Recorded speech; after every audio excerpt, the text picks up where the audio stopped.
If you've ever tried to start creating again after stopping for a while, music, film, or painting, or whatever your art form is, you probably know how it goes, right? After a few days or even a few seconds, it stops.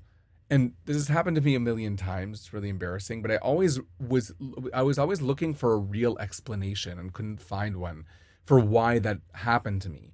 Like I'd write one lyric and then just reach for my phone or go watch a TV show or whatever it was. Like the motivation was there. The time, I even had the time, but it just stopped suddenly, derailed. So I want to share something that I understood about that because it completely changed the way that I looked at myself and how and every previous attempt that I made. Because for years I assumed that that stopping and that distraction was like a character flaw, something about my discipline or consistency or follow through. And it just wasn't. Once you see the belief that makes that decision for you, the whole pattern makes sense. And hopefully it'll change the way that you go in next time. So that decision that your brain keeps making, like you felt it, right? The burst of momentum at the beginning, and then all of a sudden the pull towards the screen and you go for it. And that block, that wall, it doesn't announce itself, right? One minute you're in it, the next you're not. And the frustrating part is that it happens regardless of how motivated you were when you started, right? You sat down, you were so motivated, and then like a minute later or an hour later, it's all gone, right? But that also means that shows that the motivation was never the thing that was holding it together. That burst of motivation was real. Just the wall was always going to come anyway because something underneath the motivation was already making a different decision. So that block, that wall always appears at the same moment. Okay. The moment when the gap between what you're making and what you imagined making becomes unbearable. Like you imagined a finished product or you imagined a certain end goal to all of the art that you're making or you would like to make.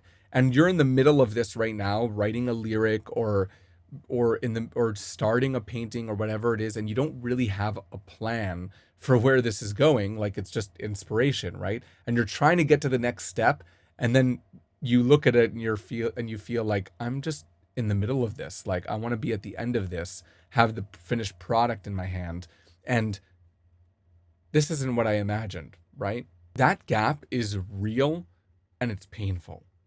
It doesn't feel like a temporary skill problem, right? It feels like evidence, evidence that maybe you were wrong about yourself all along, that you can't really create what you want to, or you can't really become the person, the creative person that you want to be. So the wall isn't external, right? It's not something that's happening to you. It's just the moment that the brain decides that the pain of the gap is greater than the pain of stopping. So it's a certain logic that the brain works off of, right? But logical according to what belief? That decision, stop to avoid the pain, only makes sense if you believe that creating is only worth doing if it leads somewhere. If you have this belief internally that my creation only means something if it leads to a certain outcome, if it becomes something specific or it leads to something specific, then that pain will still be there.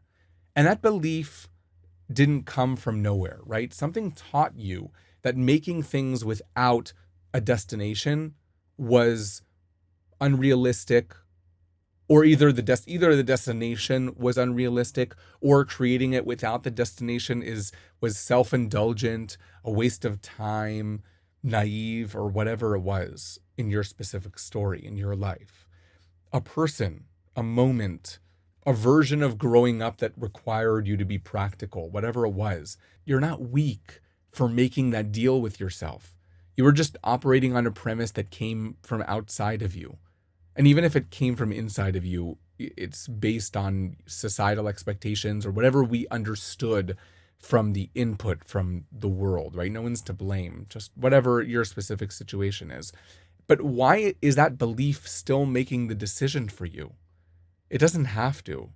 And by the way, if this is resonating with you at all and you want to actually work through this and not just understand it, I'm building a community around exactly this. It's called Reclaim Your Vision. The link is in the description. So every time you start again, you bring that belief in with you and you don't notice it until the wall appears. And the fresh start feels different every time because the circumstances are different every time. But that belief is still under there unchanged. And then once the gap appears, the belief activates and that this decision gets made and you stop creating. Same mold. And you're not failing at starting again. You're just succeeding at a belief that was never yours to begin with. And the belief is that creating and arriving at a destination are the same thing, and they're not. The destination was never in your control, and the creating was. So every time you stopped creating because the destination felt unreachable, you gave up the only part that was yours to control to begin with. So you don't need to start again. You need to separate the act of creating from the destination that you attach to it. Because one of those things belongs to you and one of them never did. There's this one image that stayed with me through all of this, and that's me at 80 years old, still in the same place. Not because I never tried, but just because I kept bringing all of my old beliefs in with me. And I made a whole video about this. If you're curious, you can watch it here somewhere.